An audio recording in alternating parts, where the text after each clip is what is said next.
बिस्मिल्लाहिर्रहमानिर्रहीम। अस्सलाम वालेकुम रहमतुल्लाहि व बरकातुहू। जी नाज़रीन, क्या हाल है? ठीक है, खैरियत है? मिजाज ग्रामी कैसे हैं? मामूलात दुनिया बखूबी सर अंजाम दे रहे हैं। उम्मीद करता हूँ सब खैर वाफियत से होंगे और अल्लाह के दरबार गहरे बार में इस्तदा करता हूँ और दुआ करता हूँ कि अल्लाह नबी करीम सल्लल्लाहु अलैहि वसल्लम के तवस्सुत से और अहले बैत तहार पाक के तसद्दुक़ से आपको खुशियों भरी ज़िंदगी से नवाजे, आपके माथे पे कभी गम का शिकन ना आए, आपके होंठ हमेशा तबस्सुम और मुस्कुराहटें बखेरते रहें। नाज़रीन कराम, आप देख रहे हैं मेरे यूट्यूब चैनल फितरत इंसानी। बात स्टार्ट करने से पहले मैं अर्ज़ करूँगा कि मेरे इस चैनल को ज़रूर लाइक और सब्सक्राइब कर दीजिएगा। तो आइए चलते हैं बात की तरफ। नाज़रीन कराम, मैंने बताना था कि कुरान एक अपने आफाकी पैगाम में एक आलमगीर हैसियत रखता है। अपने मानने वालों को या इनकार करने वालों को गौर, तदब्बुर और फ़िक्र की दावत देता है। बार बार गौर करने का कहता है। अल्लाह कलाम मुक़द्दस में जा बजा इरशाद फरमाते हुए नज़र आते हैं कि इसके ऊपर अफला यतफक्करून, अफला यतदब्बरून, अफला ताक़िलून, अफला तशउरून, कि कुरान करीम की जो तालीमात है, मुक़द्दस अहकामात है, इसके ऊपर गौर व फ़िक्र की दावत देता है। और कुरान में अल्लाह ये भी फरमाते हैं कि हल यस्तविल्लज़ीन यालमून वल्लज़ीन ला यालमून, कि क्या अहले इल्म जो है वो जो अहले इल्म है, जो इसका इल्म रखते हैं और जो नहीं रखते, बराबर हो सकते हैं। और अल्लाह ताला ये भी फरमाते हैं कि जो इल्म नहीं रखता, वो जिसका इल्म इसका जो रखने वाले हैं उनसे इस्तफसार किया करे, पूछा करे। आपको इसमें जा बजा इंसान की बका के, इंसान की ज़िंदगी के मोती बिखरे नज़र आएंगे कि हमने किस तरह इसको अपना मशाल राह बनाना है। मशाल राह बनाने के लिए, अपनी मंजिल तक पहुंचने के लिए इसको संग मील की सी हैसियत देते हैं तो कामयाबी हमारा मुक़द्दर बन जाएगी, कामयाबी हमारा कदम चूमेगी। मसला ये है, अलमिया ये है कि जब हम कुरान के हम जो आफाकी पैगाम है, जो अटल अल्लाह करीम के फ़ैसले हैं, उनको जो है ना हम उससे राह फरार इख्तियार करते हैं तो तबाह व बर्बादी हमारा मुक़द्दर बन जाती है। साइंस और टेक्नोलॉजी की जो बढ़ती हुई अमीक नज़री है, जिस तरह औज सुरैया तक पहुँच रही है, कुरान करीम का जो एजाज़ है, कुरान करीम जो हकीकत है, कुरान करीम में जो हक़ाइक़ छुपे हुए, वो रोज़े रोशन की तरह अया होते जा रहे हैं। जिस तरह टेक्नोलॉजी और साइंस की बढ़ती हुई ये तहकीकात हैं, ये कुरान के हकीकत होने पे और सच्चा होने पे बय्यन सबूत है।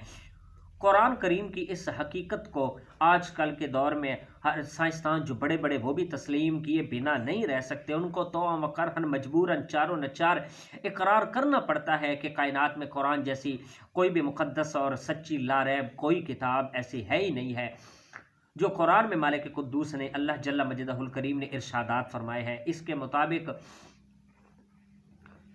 इसके बराबर कोई भी ऐसी किताब नहीं है जो अपनी मानवी लिहाज से, अपने मज़ामून के लिहाज से, अपने सेहतमंद होने के लिहाज से, अपने सच्चे होने के लिहाज से और अपने मुस्तनद होने के लिहाज से कोई इसकी बराबरी कर सके। नाज़रीन कराम, एक वक़्त था कि जब कहा जाता था कि जो दर्द महसूस करने के खुलिया जात होते हैं, खुलियात होते हैं, वो उनका ताल्लुक़ दिमाग से होता है। जो दिमाग होता है उसमें इस चीज़ का होता है कि वो जो दर्द महसूस करने वाले जो खुलियात हैं, वो दिमाग महसूस करता है। दिमाग के ज़रिए हम दर्द महसूस कर सकते हैं कि जो है ना, दर्द हो रहा है या नहीं है, या क्यों हो रहा है। लेकिन वक़्त के साथ साथ इस पे तहकीकात हुई, रिसर्च के दरवाज़े खुले तो ये बात सामने आई। चियांग मई यूनिवर्सिटी है थाईलैंड की, तो उन्होंने इस बात का जो है ना, वहाँ के डॉक्टर प्रोफेसर उन्होंने तहकीक की, तो उन्होंने कहा कि नहीं, ये बात नहीं है कि दिमाग में ऐसी चीज़ कोई भी नहीं है कि जो इस बात को, हकीकत को समझ सके कि दर्द महसूस करने वाले खुलिये दिमाग में होते हैं। नहीं, उन्होंने कहा कि जिल्द महसूस करती है। एक वक़्त था जब कहा जाता था कि दिमाग में इसका खुलिये जात होते हैं कि जो दर्द को महसूस करते हैं।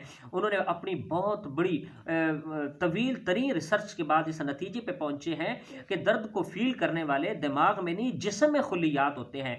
और इस बात का उन्होंने तब जो है ना इदराक हुआ कि जब सऊदी अरब के शहर रियाज़ में 8वीं तिब्बी कुरान और सुन्नत के जो मौजू पे قرآن اور سنت کے موضوع پہ جو کانفرنس ہوئی ریاض شہر میں سعودیہ کے، اس وقت اس نے ببانگ دہل اعلان کیا، ان پروفیسر حضرات نے ببانگ دہل اعلان کیا جنہوں نے شرکت کی تھی، انہوں نے کہا تھا کہ نہیں، ہم نے قرآن کا مطالعہ کیا تو قرآن سے ہمیں پتہ چلا کہ درد کو محسوس کرنے والے دماغ سے تعلق نہیں ہے، بلکہ دماغ درد کو محسوس کرنے والی چیز جو ہے وہ پورے جسم میں بکھری ہوئی ہے، وہ جلد میں ہوتی ہے، وہ سکن میں ہوتی ہے۔ ان سے سوال کیا گیا کہ آپ کو کیسے پتہ چلا، اس حقیقت سے آپ نے پردہ کیسے اٹھایا؟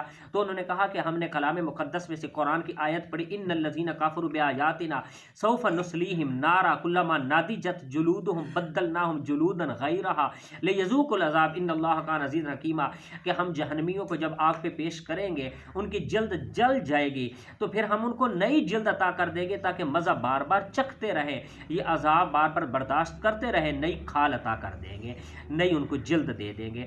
انہوں نے ببانگ دہل جو ہے نا اعلان اس بات کا اس میں کانفرنس میں کیا، انہوں نے کہا کہ ہم اسلام قبول کرتے ہیں۔ انہوں نے اس حقیقت سے پردہ اٹھایا کہ ایک وقت تھا کہ جب کہا جاتا تھا کہ درد دماغ محسوس کرتا ہے، نہیں، پوری جلد جو ہوتی ہے اسکن، ان میں خلیات ہوتے ہیں کہ جو درد کو احساس والا بناتے ہیں، جو درد کو محسوس کر سکتے ہیں۔ دماغ میں ایسی کوئی چیز نہیں ہوتی، پوری اسکن میں ایسی چیز ہے کہ جو درد کے خلیات ہیں، جو اس بات کا احساس رکھتے ہیں کہ درد کہاں ہو رہا ہے۔ تو انہوں نے ببانگ دہل اعلان کیا اور انہوں نے وہیں کلمہ پڑھ کے اسلام قبول